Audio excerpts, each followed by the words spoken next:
My son, how could a mother not rejoice in the success of her children? I hear you crossed the Dardanelles and captured Gallipoli. Congratulations! That means the conquest of the Balkans is underway. And then the biggest prize of them all, Constantinople. I'm really happy, my Murat. Certainly I am. But why do I feel so subdued then? My joy is tempered with some conflicting feelings. Look, here, there are 2 coins. One Byzantine and the other one Ottoman.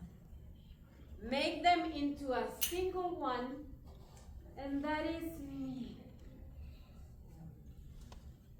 When I was younger, my heart was Byzantine, but my belly gave birth to 2 Turkoman lions who are to finish off Byzantium. In my childhood, my name was Holofira, and I was the daughter of the Prince of Yarhisar. And then I was engaged to the son of the Prince of Vilecek. I still remember the conversations between my father and the Prince of Vilecek. Ay, those Turkomans, they are of great danger from Byzantium. They are going too fast. We used to look down on them, like shepherds and nomads, but little by little, day by day, they became settled communities.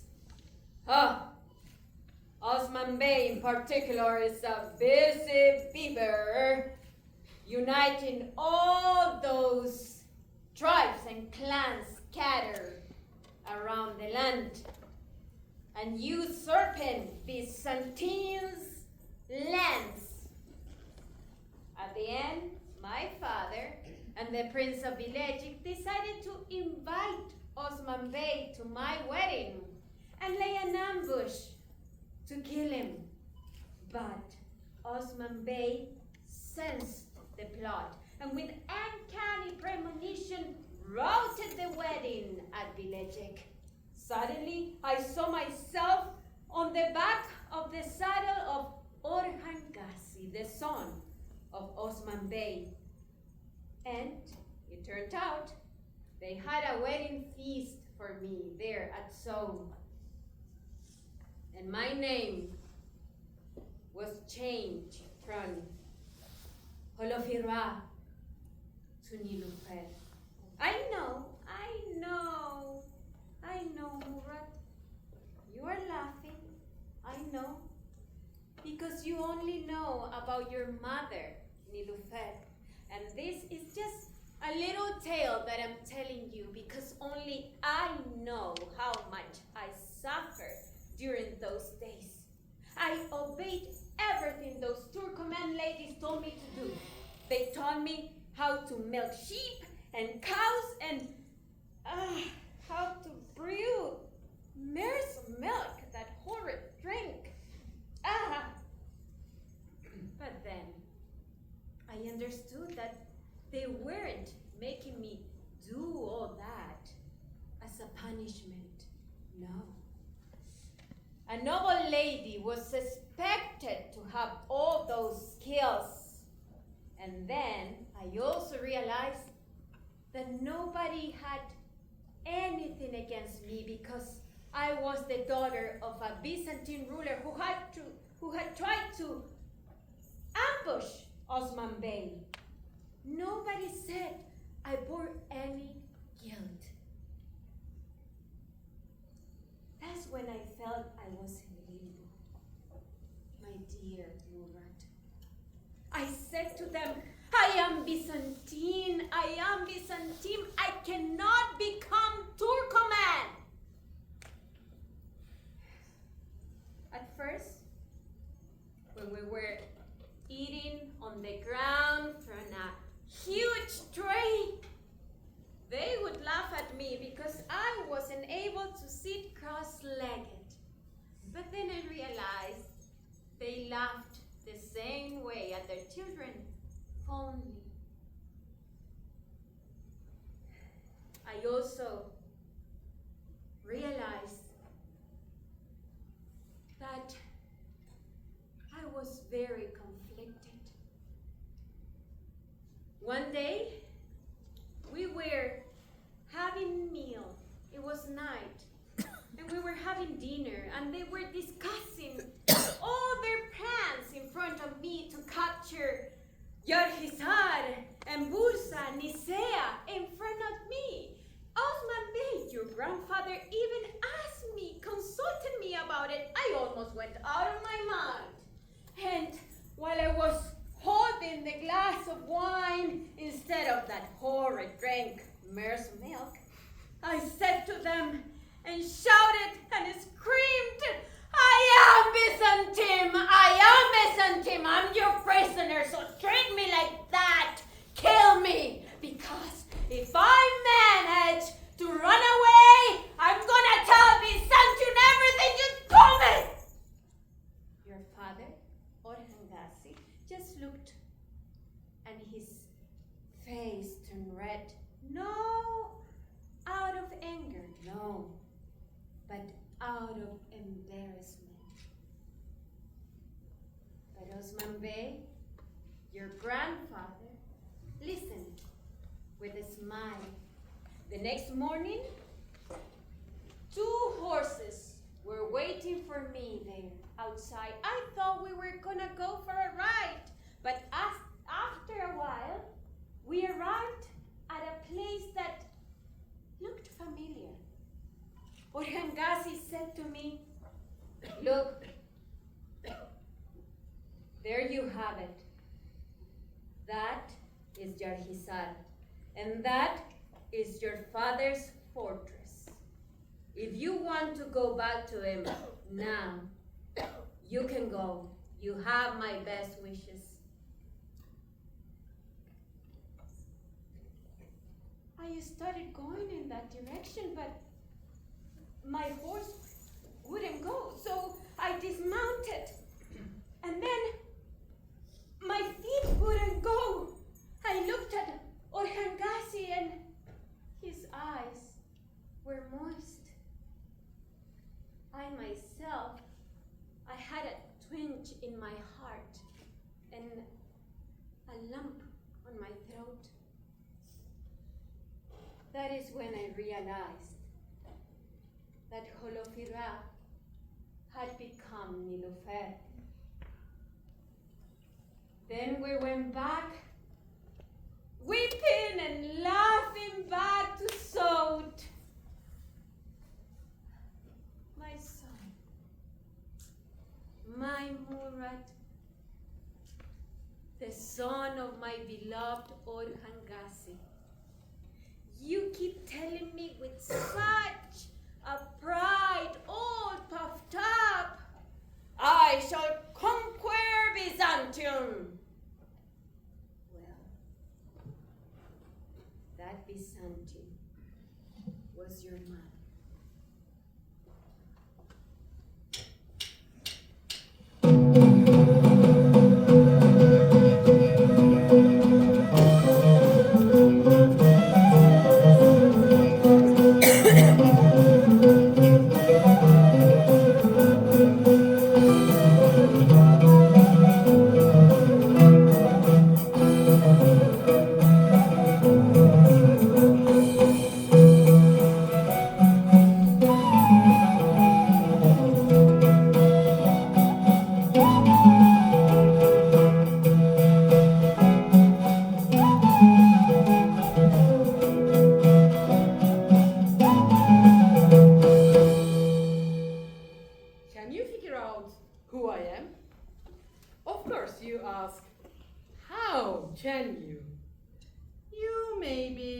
right. But I am the wife of someone who is very famous among the Turks. Also very popular in Balkans and the countries around Anatolia. Any ideas?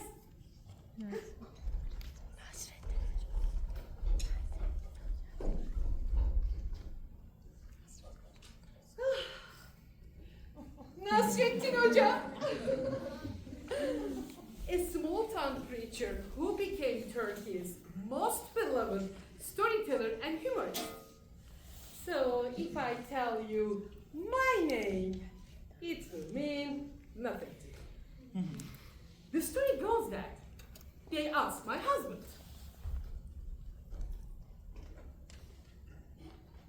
Hey, Hoca, what's your wife's name, huh? I don't know. Come on, how can a husband not know what his wife's name is? Since I had no desire to have anything to do with her, I never bothered to learn. Ha ha ha ha. Well, that's what he is supposed to have said. But for some 500 or 600 years now, he and I have been getting along fine. He was never an easy man. He was very touchy. One night in bed, I happened to say,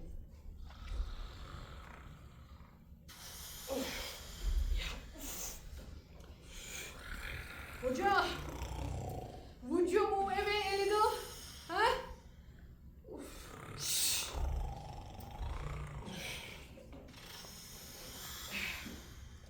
I said, would you move away a little? 6 months later, I got a letter from him, all the way from Baghdad, asking me, Is this far away enough or should I move further away? Because of all the funny things he did and said, the neighbors started to laugh at him. His reputation as a funny man spread fast. It is amazing how many countries have been claiming and cheering my husband. I once saw his statue in Samarkand. It's in the middle of distant Central Asia.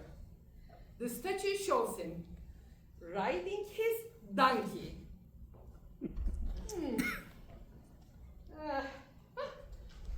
Woo! Backwards! Hoca, why backwards? Woman, don't ask. I don't know either.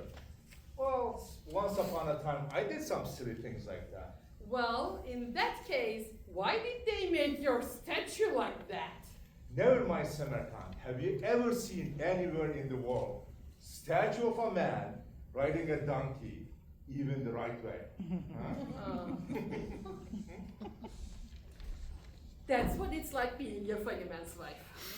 Still curious about my name? Well, in our society, they treat us as if women have no names of their own. You are always so-and-so's wife. I mentioned this to my husband once, and believe me, I did not do it to blame or scold anyone. He was deeply touched and said it. You are right, my dear wife. From now on, if they ever ask what my name is, I will say, I am the husband of the wife of Nasrettin Hoca.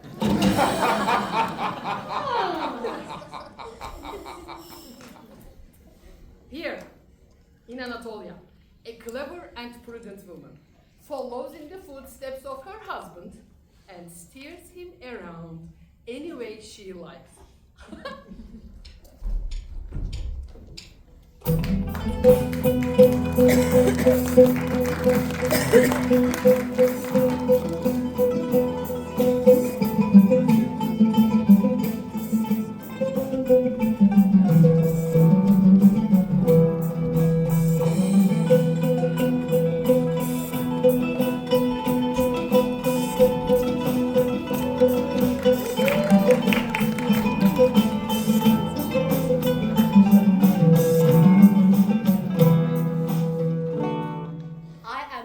Princess Ayşe, the favorite daughter of Sultan Ahmet I.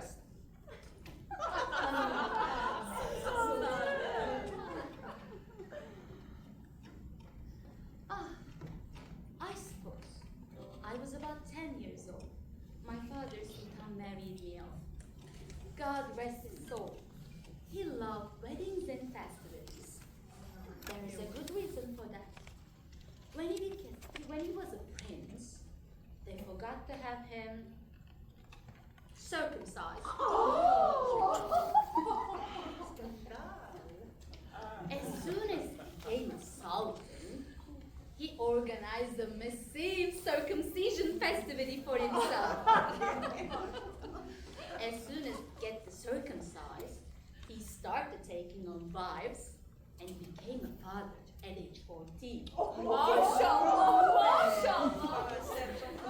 I was born as the first daughter of my father, Sultan. Yes, at age 10, I was married off to Nasuh Pasha, the Grand Vizier. My father used to be very fond of his son-in-law, Nasuh Pasha. But something went wrong. They say Nasuh Pasha lied or something. And my father used to hate lies. Yeah. They strangled my husband before my very eyes. And I was a widow at age 13. Yeah. After that, I was married off the Black Barrel Mehmet Pasha the martyr. Kara Kaşlı Şehit Mehmet Pasha. Of course, my husband was not known martyr at first. He was martyred later. Which means I was a widow once again. Just about that time, my father, Sultan, passed away. And my brother, Murat IV, who succeeded him, married me off the Hafız Ahmet Pasha. What a marvelous voice he had. No sooner we got married than Janissary took me Ahmet Pasha away. And I was a widow once again. Scarcely a month later, Murtaza Pasha, the governor of Diyarbakir, became my husband. Marriage was rotating, but Murtaza Pasha nowhere to be seen. I waited and waited and waited, but Pasha didn't show up. For 3 years. He played too hard to get. Then finally, he arrived. Oh my God! Oh my God, he's old enough to be my grandfather. I just dislike him. Yeah, thank goodness. He too was martyred at Battle of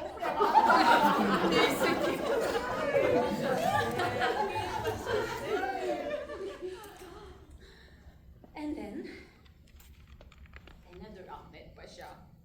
This time, Aleppo and Damascus beylerbeyi. Whom I married them. I never liked him. And this marriage lasted very long. I suffered 5 long years.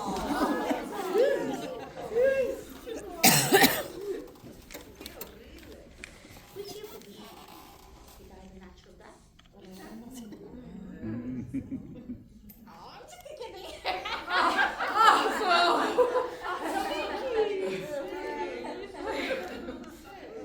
Although they were marrying me all the time. Yeah, I did.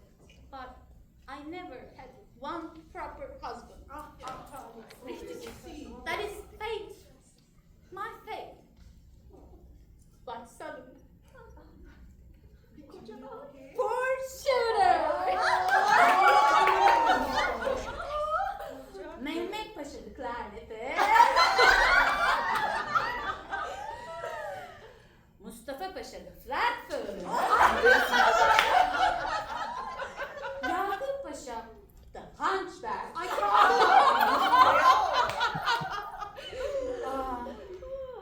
And Murtaza Paşa the crooked man. Tell me, brother, is none of them without a physical defect? Oh. And Ibrahim Pasha esteemed. He became Ibrahim Pasha, assassinated. My brother asked me, but he made the final decision himself. He married me off the Ahmet Pasha of Hazargrad. I love this husband of mine. It seems his ambition became Admiral of the fleet.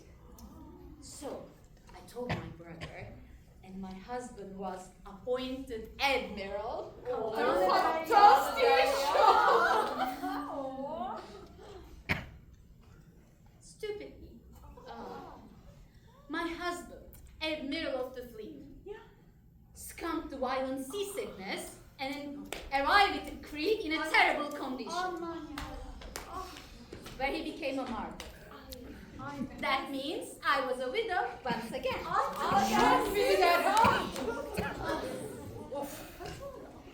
Meanwhile, the new era was upon us. My brother, Sultan Murat, took the path to the other world. My other brother, who succeeded in Ibrahim, but Ibrahim was going to do me no favors. He had come to be known as Ibrahim the Mad, Deli Ibrahim.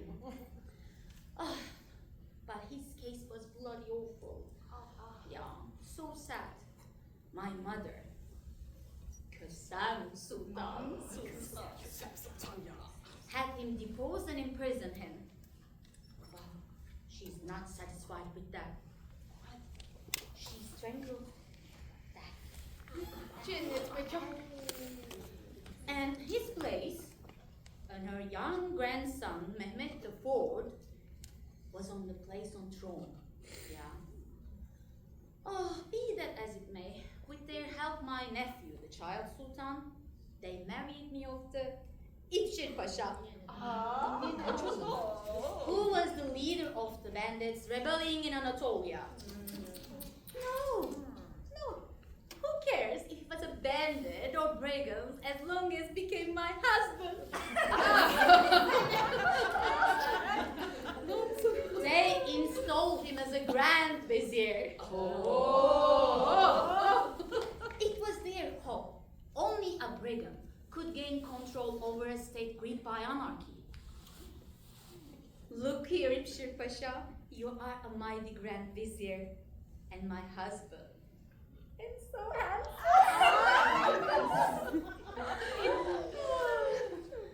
I enjoyed him, my heart contented, 4 months.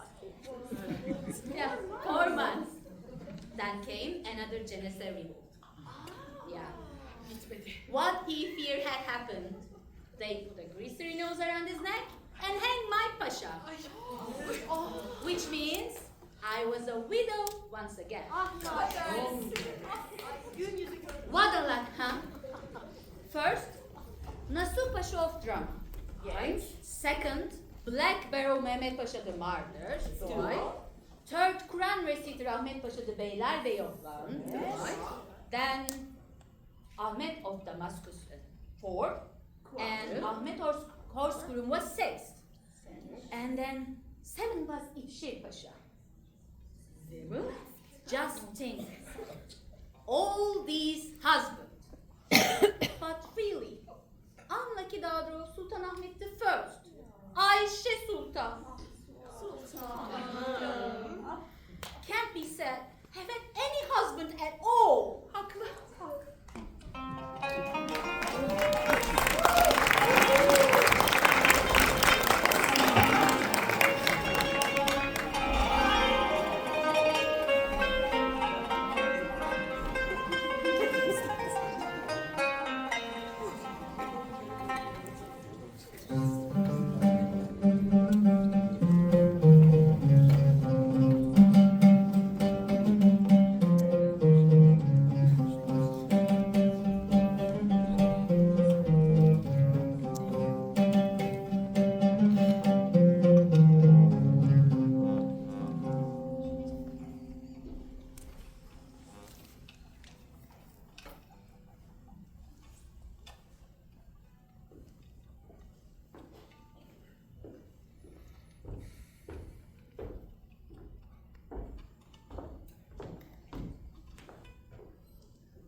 Morning, Mother.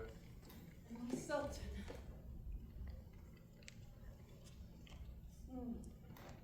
The time is coming for me to make my appearance before God. There is no need to grieve. I am anxious to share with you the deepest secret of my heart and to give voice to my last wish. Secret? What is it, Mother? For this, I invoke a mother's prerogative and request my Sultan's forbearance. My greatest happiness in this palace, to which I came from the other end of the world, was mothering you. I used to tell you tales of a totally different climate. Your boyish eyes would pop out in amazement, as they do now. One day I showed you on a map the island of Martinique, where I was born. Your tiny finger touched that minuscule island floating in the map's ocean, and you asked, "Mother, I am going to be the Sultan of your island too, right?" Did I laugh at that? Tears were rolling down my cheeks. I and my cousin Josephine were raised on the island of Martinique, which is a French colony. One day, we were running. Our long white robes kept getting caught in the violet thorns. We were running to Eliama, the fortune teller, who lived on the other side of the hill. Eliama first took my palm in her hand. At the beginning, she was indifferent. Then suddenly she looked startled. "Someday," she said, "you will become a queen." Then she took my cousin Josephine's palm, and trembling like a leaf, she said, "And you will become an empress." She couldn't speak anymore. We left Eliama's hut giggling. We said that she was making fun of us, but in a peculiar way, deep down, we believed her. We wanted to believe her. Then, Turkish pirates suddenly abducted me. I was bought and sold at slave markets. Mother, please. Yes, they sold me, my dear. You don't have to frown like that. Later, I became Nakshidil Sultan in the Ottoman palace, Queen of Abdul Hamid I, secret lover of Selim III, Uncle Selim? and stepmother to our Sultan and Caliph Mahmud II. Oh, fortune teller, Eliama had been right about Josephine too. She became Empress Josephine, the wife of Emperor Napoleon Bonaparte. My flighty cousin Josephine. Her letters sound just like her. She hasn't changed a bit. Oh, dearest Amé, my Christian name. I was beside myself with happiness to learn you are alive. We all assumed the ship you took had sunk and you were buried in the cold darkness of the ocean. We mourned you many days, and then our grief became twofold when we learned you were not drowned, but taken captive by the Turks. Oh, dearest Amé, we said, it would have been better to drown in the ocean's cold darkness than to fall into the hands of the infidel Turks. Well, when we later heard you had become a queen in the Ottoman palace, our grief subsided somewhat. As for me, dearest Amé, I have been struck with the same disaster. I am an empress too. Oh, my dear Mahmoud, I became a widow when your father, Abdul Hamid, died at age 64. Allah rahmet eylesin. Cennet mekanı. I wasn't your mother. I took the place of your own mother who died when you were very little. I became your mother. I fell madly in love with Selim, who ascended the throne at age 27. An exceedingly romantic love started between us. Selim was the world's most gracious and sentimental man. Oh, he was an artist rather than a ruler. He was a great composer and a virtuoso reed flute player. In an effort to save this anachronistic empire, he started to bring in some of the values and techniques of the West. I don't recall if it happened because of my suggestion, but he wrote rhapsodical letters to Napoleon Bonaparte, whom he admired immensely. I penned those letters, and Napoleon sent replies that expressed sentiments of friendship. But when our great friend, Napoleon, one day attacked our territories without any warning, oh, you should have seen Selim's disillusionment. I was shattered, but Selim said nothing to me that might have been remotely reproachful. Amazingly, during those days, I realized everything French in me had melted away in my Ottoman persona. And when our dear friend Napoleon got a good beating at the hands of our people in the fortress at Acre, I rejoiced so much that I felt in my heart of hearts I had torn myself away from my distant past and become totally Anatolian. Oh, it doesn't matter. I am already across the border, in the twilight zone between the two worlds. Listen, when they came in to kill Selim, he was playing this reed flute. And he used this to defend himself against the assassin's swords. Look, except for this notch over here. It has survived intact. I have lived in this palace for 33 years now. I was brought here as a concubine, and later I became the most respected woman in this great empire. It was Selim's exemplary humanity that made me a woman of this soil from top to toe. He taught me about Anatolia's great mystics. Yunus Emre, Hacı Bektaş, Rumi. I especially love these lines of Rumi. Come again, whoever, whatever you might be. Heathen, fire worshiper, sinner of idolatry, come, even if you have broken your vows 1,000 times. Ours is not the portal of despair or misery. Come. Gel, ne olursan ol gel. İster kafir, ister mecusi, ister ateşe topan ol yine gel. Bizim dergahımız ümitsizlik kapısı değildir. Nasıl olursan ol, öyle gel. Why do I mention these sages and poets? Oh, my son, let me tell you about my heart's deepest secret, its innermost yearning.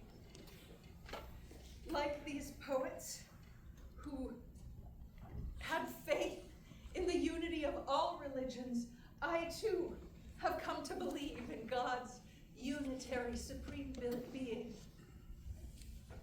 I am convinced that no matter how far apart the paths may be, all beautiful roads will lead to him.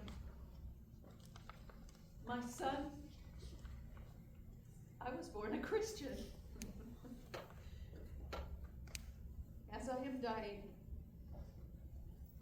can you take me back to my childhood, my early youth? I would like to die a Christian.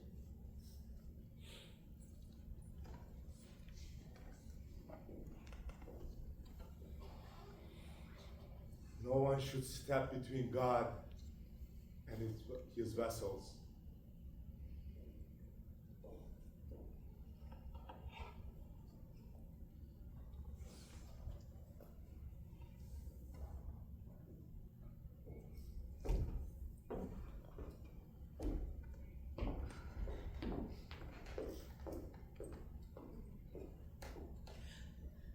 son, my sultan.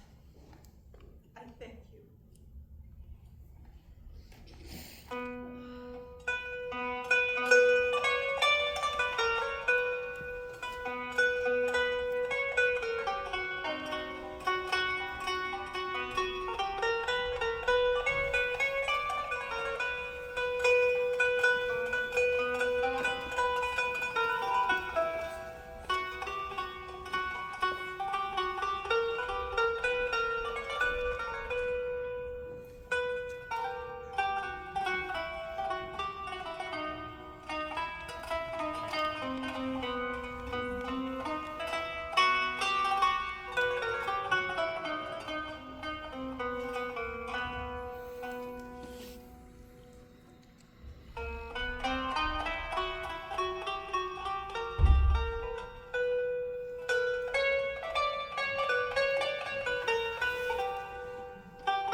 Dear diary, I see that we're both near the end. You're my only true friend. I tore you out of my heart and placed you right before me.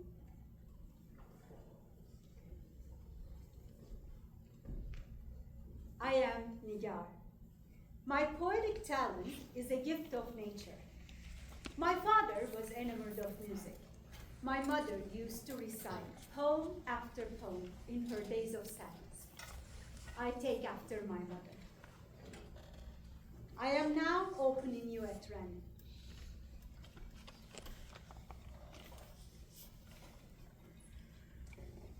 (1887). I am 25 years old. My first book of poems is entitled Alas.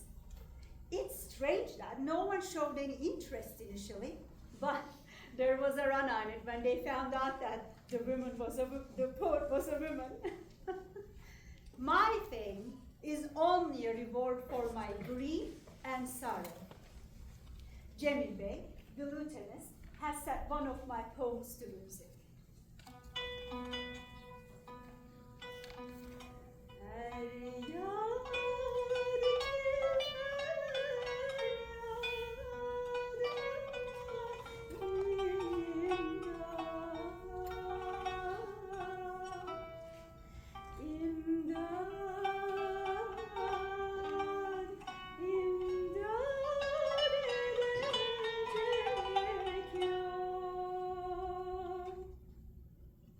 Madame Leyla Saz too composed one of my poems.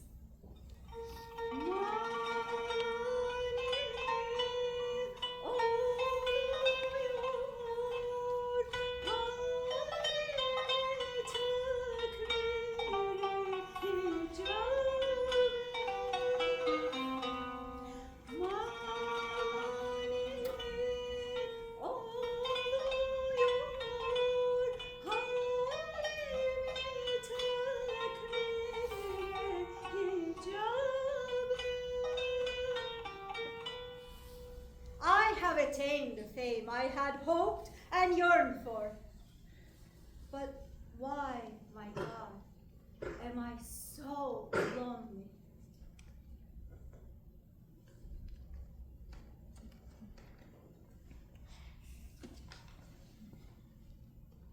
December 14th, 1889. This morning, I was at the court. Ah, Ihsan, I've never been able to understand why or how I could love my husband, Ihsan. He poisoned my entire life. Anyway, Mehdi Efendi, the chief editorial writer of the newspaper Ahden, wrote a poem about me. Being appreciated is a joy. He says, my poetic art adorns the horizons. Another famous poet, who shall be nameless, asks the following about me. How can a woman be a poet? I immediately took up my pen. there can be no woman poet, says our master. So, poetry is measured by manhood, is it? In that case, I say, you're a eunuch, mister. For your verses give no pleasure, not the least bit.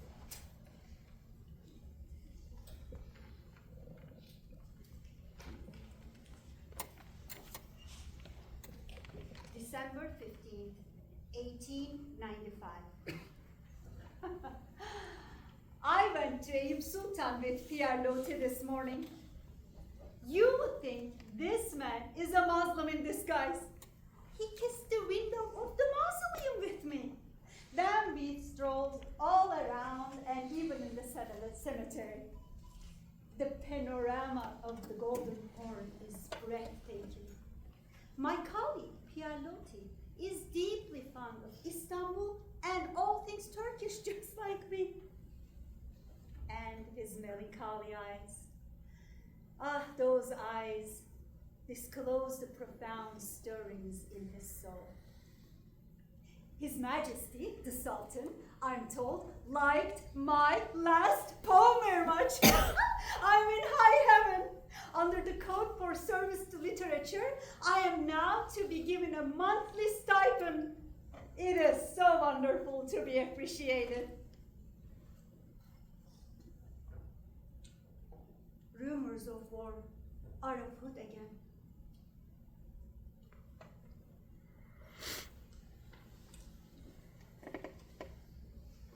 July 7th, 1908.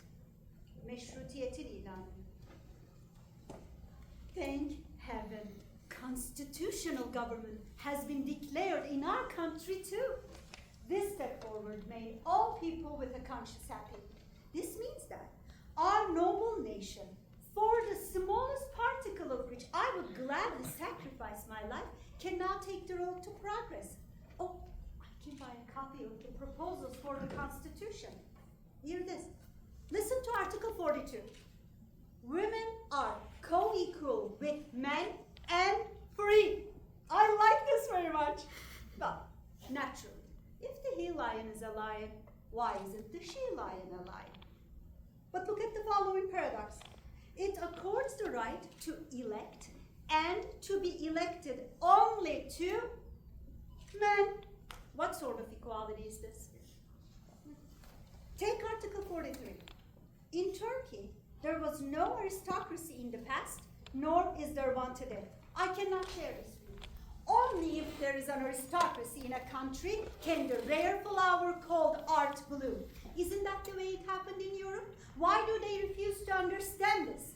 If I hadn't come from an aristocratic family, if I hadn't grown up among upper class people, could I have become a poet? I don't think so. Yaratılış değişir demek yalandır. Sevdana gönlüm aşiyandır. I hear Tevfik Fikret likes this poem of mine very much. I feel deep admiration for my neighbor, the great poet Tevfik Fikret. But I don't share some of his ideas. He says the language of poetry should come closer to people's daily speech. I say that would be the death of poetry.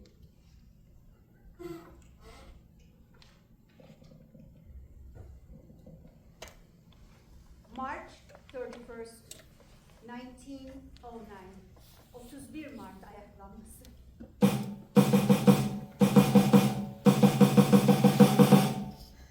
There is a bloodbath in Istanbul. I locked the doors of the mansion and closed the shutters tight.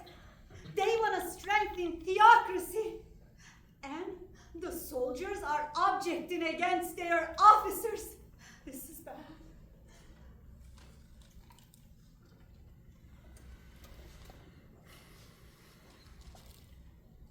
April 7th, 1909.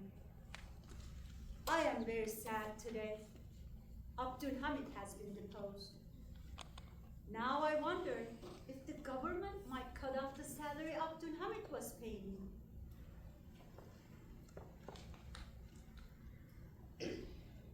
March 19th, 1915. We won a great victory at the Dardanelles. They are talking about Mustafa Kemal. Mustafa Kemal!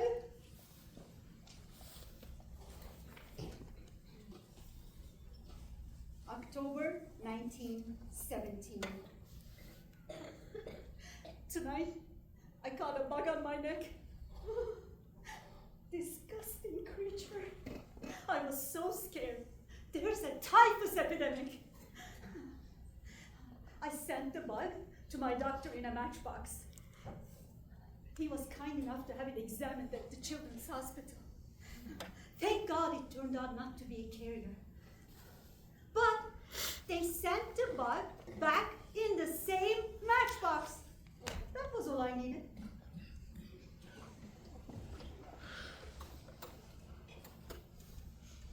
December 18, 1917.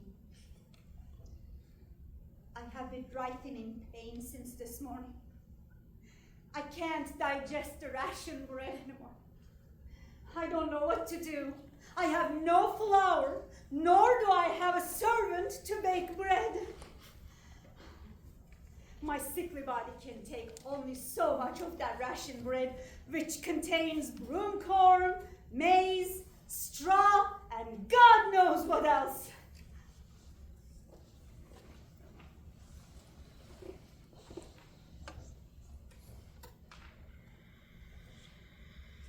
February 17, 1918. I am drifting in limbo. I keep staring at the rug beside my bed and think, what is the meaning of my existence? What is there for me to live for? I wish my life would end suddenly one night without me having to feel anything at all.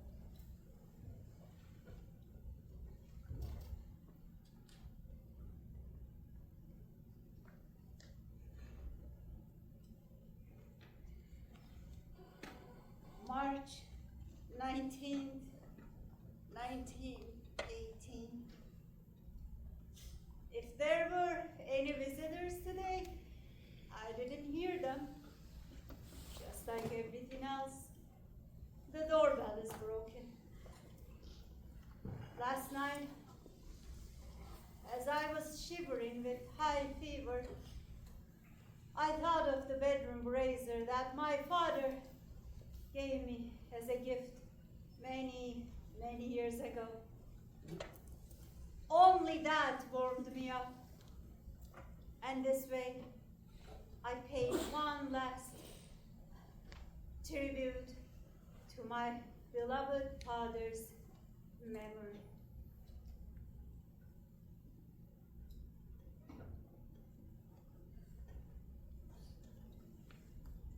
The diaries of Nigar Hanım, the poet, end with that sentence. 2 weeks later, at age 58, she died of typhus. The question once made her shudder. Could insects carry a disease to me? Found its answer.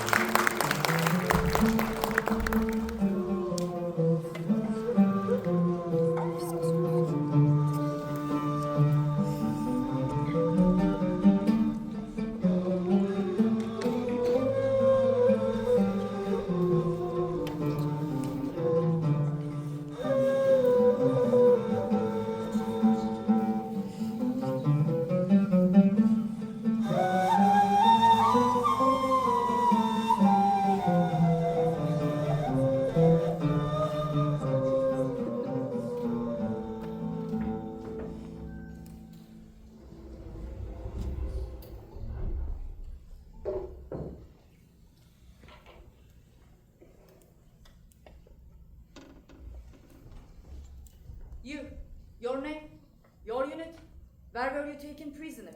Next. And you, your name, look at the map, point out the place where you fell captive. All right, you, and you, to the enlisted men's camp.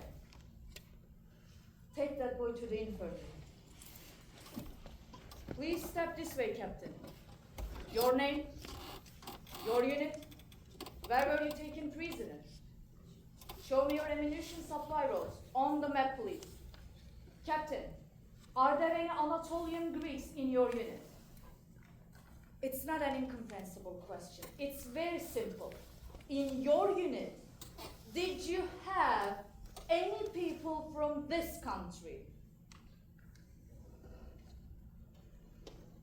Captain, the distinction is as follows. For us, you are the regular enemy.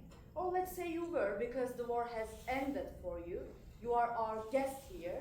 But how about those who fought against us, although they were the children of this land? You know best what they should be called. Captain, are there among the prisoners any Greeks from this country? Maybe there are, but you don't know. You haven't seen any. All right, let's assume that. You may go to the officers' camp.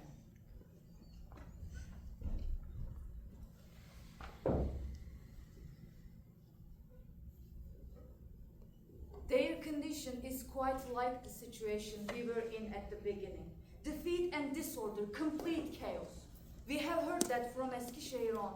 They were driving the troops forward every day, promising them Ankara is right behind that hill over there. And yet, there was no Ankara behind any hill they captured. Samyotisa, samyotisa, poteta pastesamo. Samyotisa, samyotisa, poteta pastesamo. For me, Greek was a delightful language in which I sang songs in my childhood, a language of songs. It never occurred to me that someday I might use the same language to interrogate the prisoners of war.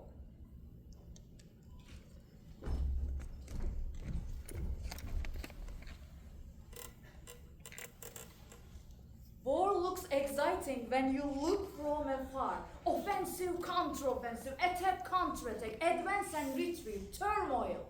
It's like festivity. But that kitchen, where the dishes from the feast are piled up, that kitchen, that's the hospital. It's horrifying. It's difficult for any heart to endure it. Poor Turks. Poor Greeks. Poor world.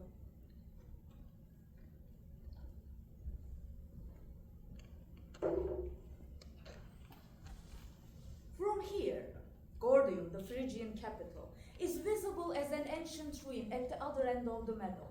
There, peasant Gordius, founder of Phrygia, tied the yoke of his ox cart to the pole so firmly that no one could untie the knot. The Gordian knot challenged the whole world. It was Alexander the Great who undid it, so to speak, by cutting it with his sword. But now, where is Alexander's world empire? In our time, it's women who derive the same ox carts that Gordius and Phrygians used to ride. These women might hearken back to the Hittites and Phrygians, but they are dated by the loads that ox carts carry. Night and day, they are delivering ammunition to the front. I marched with them to so many stations. I broke bread with them, shared their onions. Their children often turn blue in the bitter cold. Woe unto our times, when the steel of the shells is more precious than the flesh of the babies. But when night is the darkest and seems endless, the daylight is closer than ever. And now, out of the ashes of the Ottoman Empire, a new nation is rising. Back to work. Next. Come closer. Step this way. Your name, your unit, where were you taken prisoner? Your country. I said your country. Don't you understand? Your country.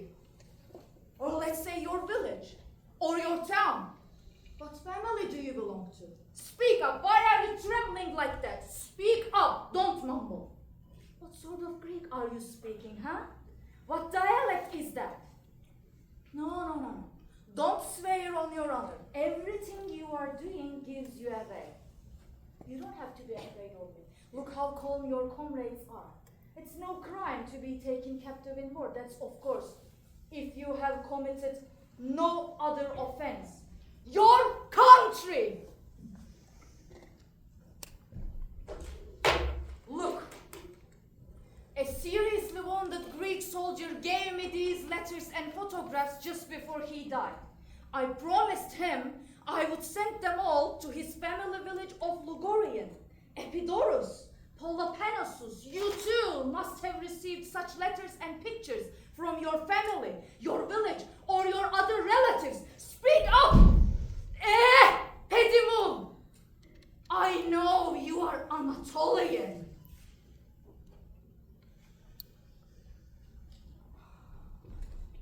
Halide, come to your senses. His life hangs on your two lips.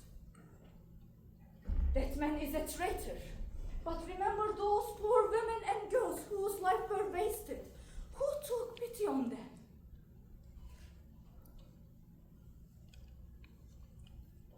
To send a young man to his death, even if it happens on a battleground, beware that you might doom the innocent with the guilty. An Anatolian Greek is a child of this land. Because he took up arms against us, he is guilty. A traitor.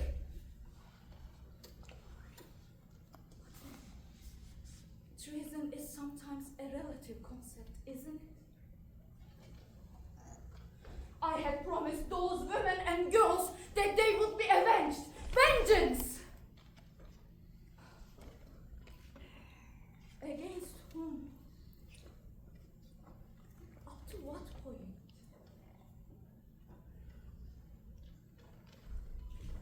That man is a traitor. The punishment is death. No. Novelist, nurse, interpreter.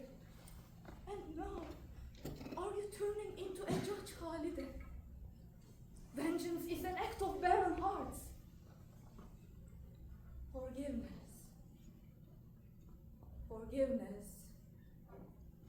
The commandment of the 4 holy books. Forgiveness. The bounty and strain of the human soul, especially on the threshold of this new age.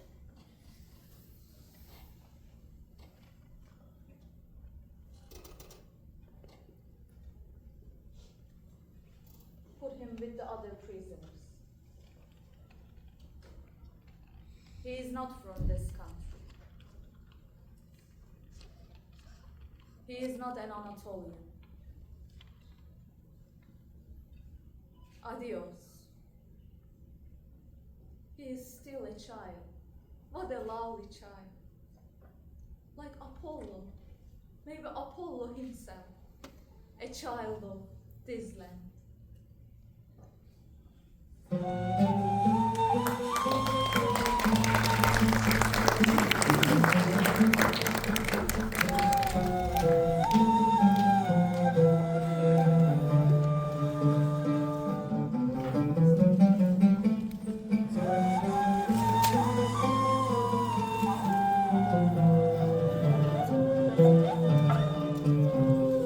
That's how the story begins. But how do we end it? A time span of thousands of years, the center stage, all of Anatolia. Whom can we scoot into? How? Where? If we give voice to 40 people, the 41st is new. If we play 100, 101st is missing. If we take up 1,000, what becomes of thousands of others?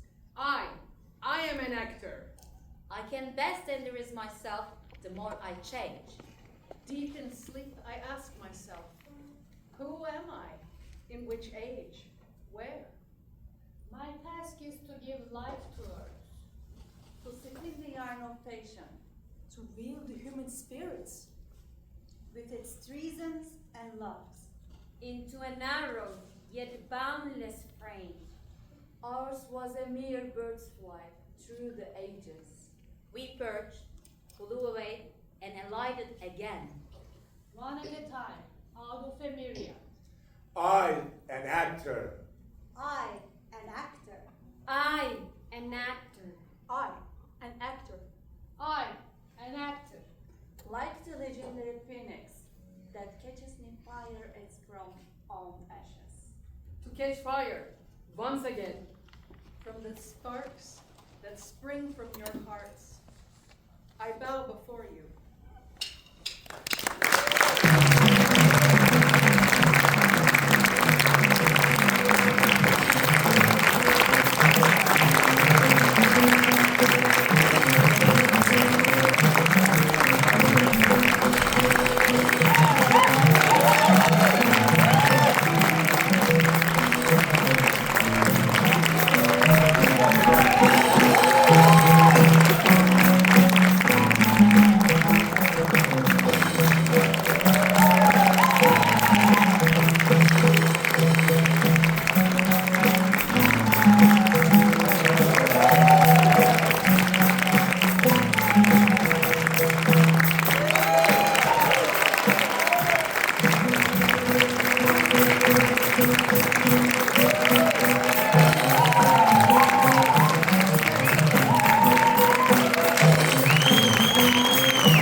Wow, what an amazing performance.